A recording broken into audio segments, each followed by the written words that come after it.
Everybody hold on. Ready? Oh my goodness. 90. This is Joe Granatelli, a man who risked everything to chase his racing dream and grew that obsession into a high-powered empire pushing out 2,000 horsepower builds. Flash forward to now, and Granatelli Motorsports is synonymous with record-breaking horsepower, iconic racing lineage, and an unwavering commitment to family and innovation. From forging a legacy at the Indy 500 to partnering with some of the biggest names in automotive performance, Joe's journey is all about pushing limits. Today, he's inviting us behind the scenes to share how he turned fear into fuel, overcame every setback, and built a motorsports dynasty out of pure passion and hard work. Buckle up, because this story will inspire anyone who's ever dared to dream. Let's get started. Hey guys, how was that? Let's do it again. Did I scare you? I'll go a little slower. I scared the shit out of them. We call it a campus. We actually have 4 buildings, so it's 43,000 square feet. Wow. And then each building has its own purpose. So this is essentially the quiet room. Okay. It's shipping, and we have a dyno, manufacturing is across the street. Yeah. And then production is next door. Oh my gosh. When you started this whole operation, I'm sure it was not 43,000 square feet. Out of my garage. Oh my gosh. We like to say we started with a shoestring and a dime. We literally had this idea and said, okay, how are we going to do this? And we said, okay, well, we can do it out of the house.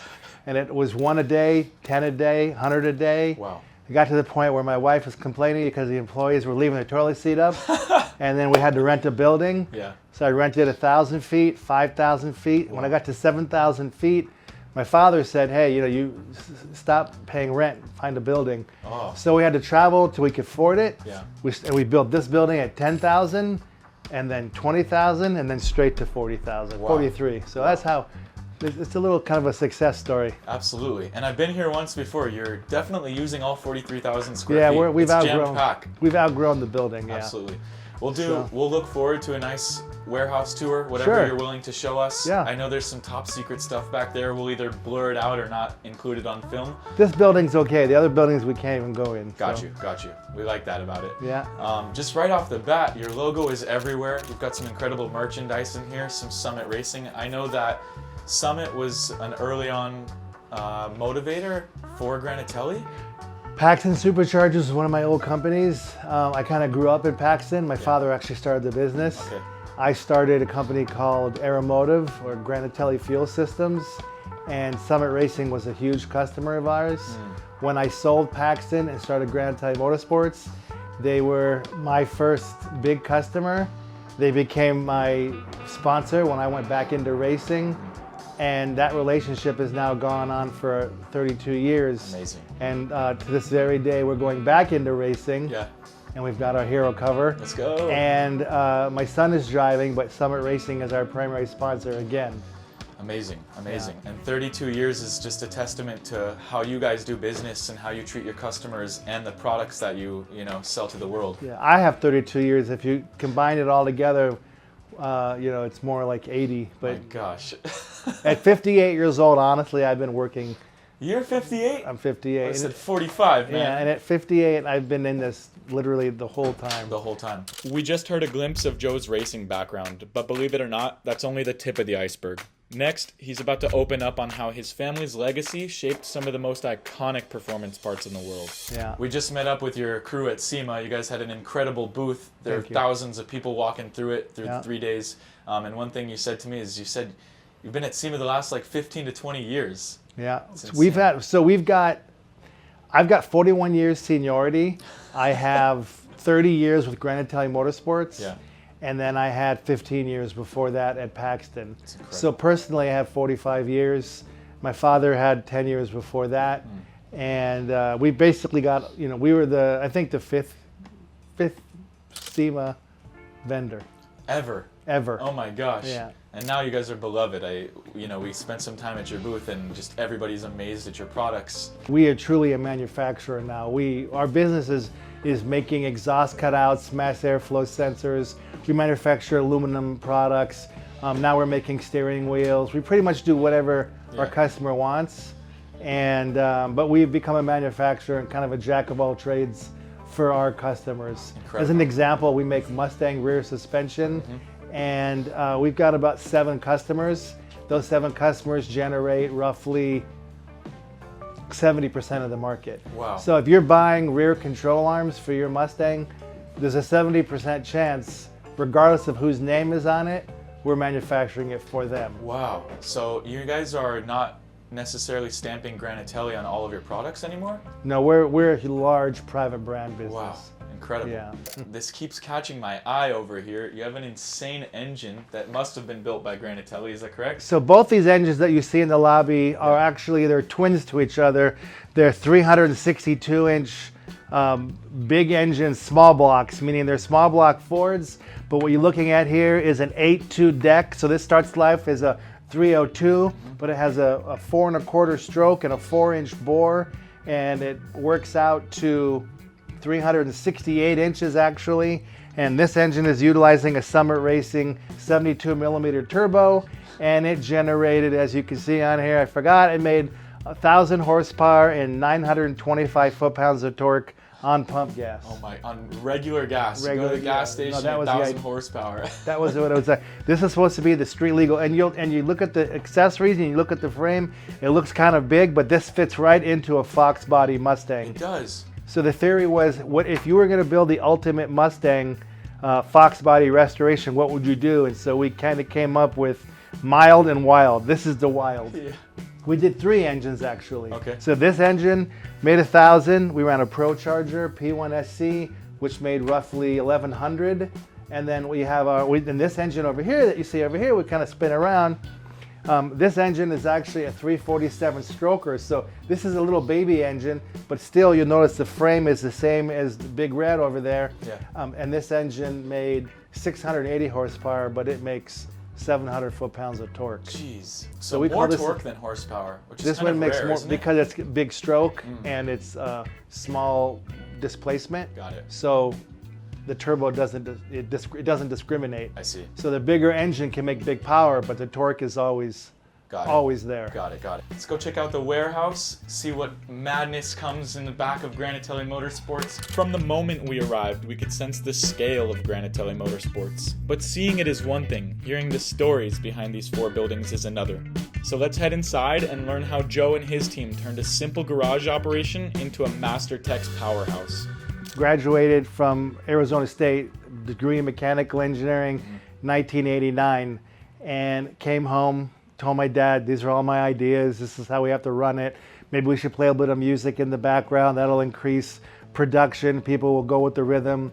My father said I was book smart and street stupid, and I was bound and determined to show him that my way was the right way. Right. So I left Paxton briefly and started Granatelli Motorsports. So Granatelli Motorsports really started right out of college, shortly after I left working for my father. Understanding that in 1989, where I was at Paxton, I had already had 4 years of college, but I also had about 6 years of working on the IndyCars with my father. Wow. We moved the IndyCar facility to Phoenix, so the entire time I was at college studying engineering, I was working on the IndyCar program, and I was traveling to all the IndyCar races. Wow, hand in hand. I got married in 1990, and by 92, my wife was having our first child, and I got nervous because I wanted insurance. I thought I had to have health insurance. Yeah. So my father kind of tricked me into coming back into Paxton, Okay. and that's kind of where I ended up back at Paxton. So from 90, 92, and that kind of on and off until 98, I worked at Paxton, and Granatelli Motorsports kind of just got absorbed into Paxton. I see. So if you came to Paxton to have a car built, Yeah. it was built by Granatelli Motorsports, but it was a division of Paxton. In in 98, I bought the company from my father. Okay. So now my father retired, and then I took over Paxton, and then by 2000, it was time to sell the company. So I sold Paxton to Vortec, and Vortec is a company that we started in 1992. Wow. So, and then they kind of became the kings of centrifugal supercharging. Okay. And then I just started all over again. So no matter what I do, every company I've ever started, I've never given up the name Granatelli or Granatelli Motorsports. Yeah. So we created Diablo Sport. Diablo Sport turned into a $16 million computer chip business. Wow. We sold the business but kept Granatelli Motorsports. Aeromotive is super successful. It's easily the most recognized name in fuel injection for fuel pumps, And again, that started life as Granatelli Fuel Systems. Incredible. And then I sold it and it became Aeromotive. They're building 2,000 horsepower cars back there. There are some secrets that we can't show everybody, but show us what you got. Let's do it. Let's do it. Is this the car we saw last time? So this is the car that's come along a little bit more. Yeah. This hood is off of our trophy truck. Oh my gosh. But we put it down here because we were trying to get an idea of how to make the front end. Yeah. If you want to, just pick up that side.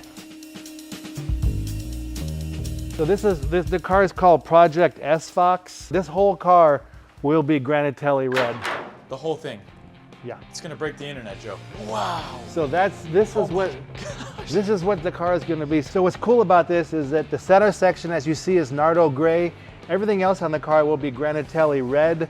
So the firewall itself will have a mimicking Nardo gray. It'll go down, and the entire belly pan of the car is all Nardo gray only. And then the tail of the car, so if you're directly behind the car, all you'll see is Nardo gray. Wow. But if you're looking at the 3/4 view fronts or sides, it's only going to be Granatelli red. Beautiful. So it should, and then everything else in the front of the engine, you'll see will all be black. Okay, and then is this going to be a race car, a drift No, car? this is a street car. It's This just is a our. street This car. is just our ultimate street car. The ultimate street car. Yeah. Well said. That's So it should incredible. make 800. Well, we already know. We already down it. The engine makes 800 horsepower, naturally aspirated.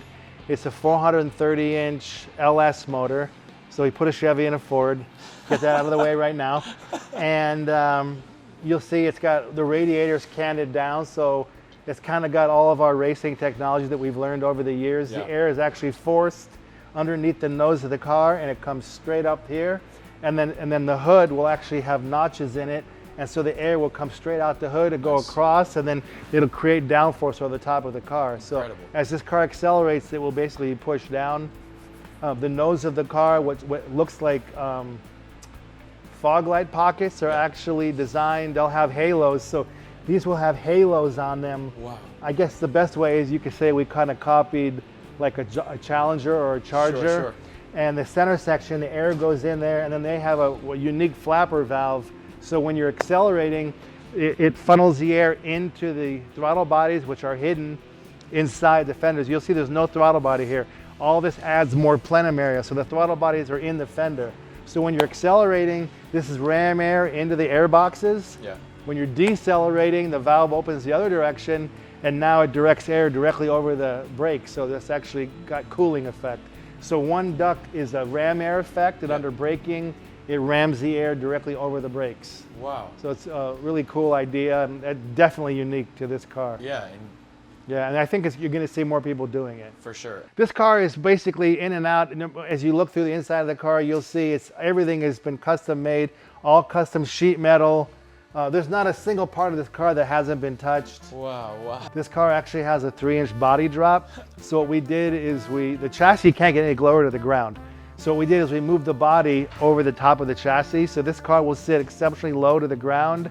Improves the center of gravity. Absolutely. And instant Amazing. center. And it's going to be a full-blown rocket, this thing. It's going to be a nice car. And if you look underneath the car, you'll see it's all 4-link suspension. It's got a Watts link. It's got a torque arm. So it's really got the best of all worlds. And I'm staying what's called live axle. Yeah. We're not putting independent rear suspension. We're Okay. going to keep it old school, but like NASCAR 2024 technology. Yeah. We've been soaking up tech talk and history, so let's switch gears and take a quick behind-the-scenes look at the day's highlights. From race trucks to shipping stations, this is Granatelli's World in Action.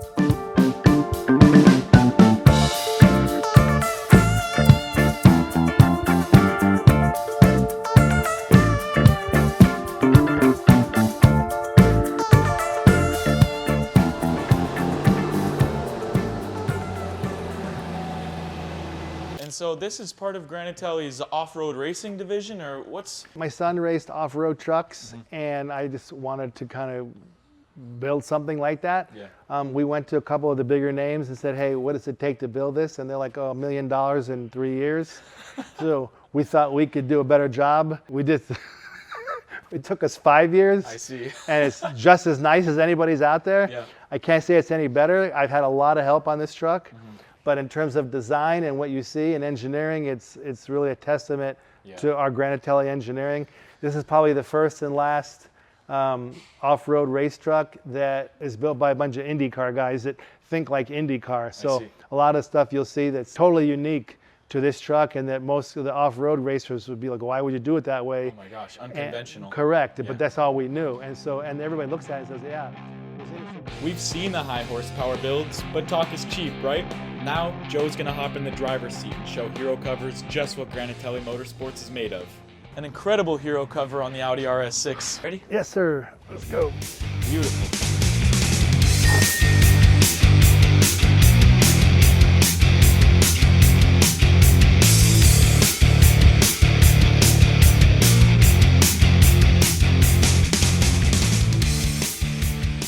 So I don't know if you can hear it, but here's an example that we've wired it in. It's all programmed in. So Granatelli, GMS is Granatelli Open, and that opens up the exhaust. So you can see now it's louder. How did you get that into the Audi system? We built it all in. Oh my gosh.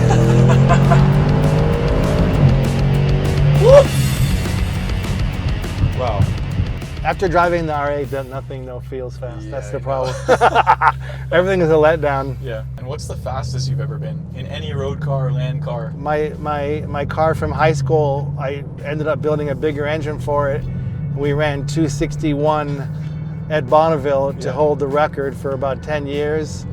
That's pretty much the fastest street car I've ever driven. Yeah. And then in terms of IndyCar, I've driven like 265 down the backstretch at Indy and stuff like that. It's insane. So you have an average speed.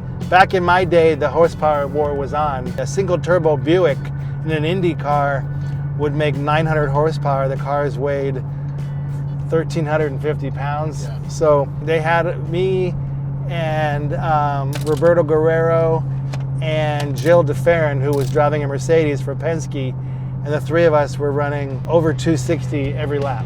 Everybody hold on. Ready? Oh my goodness. 90.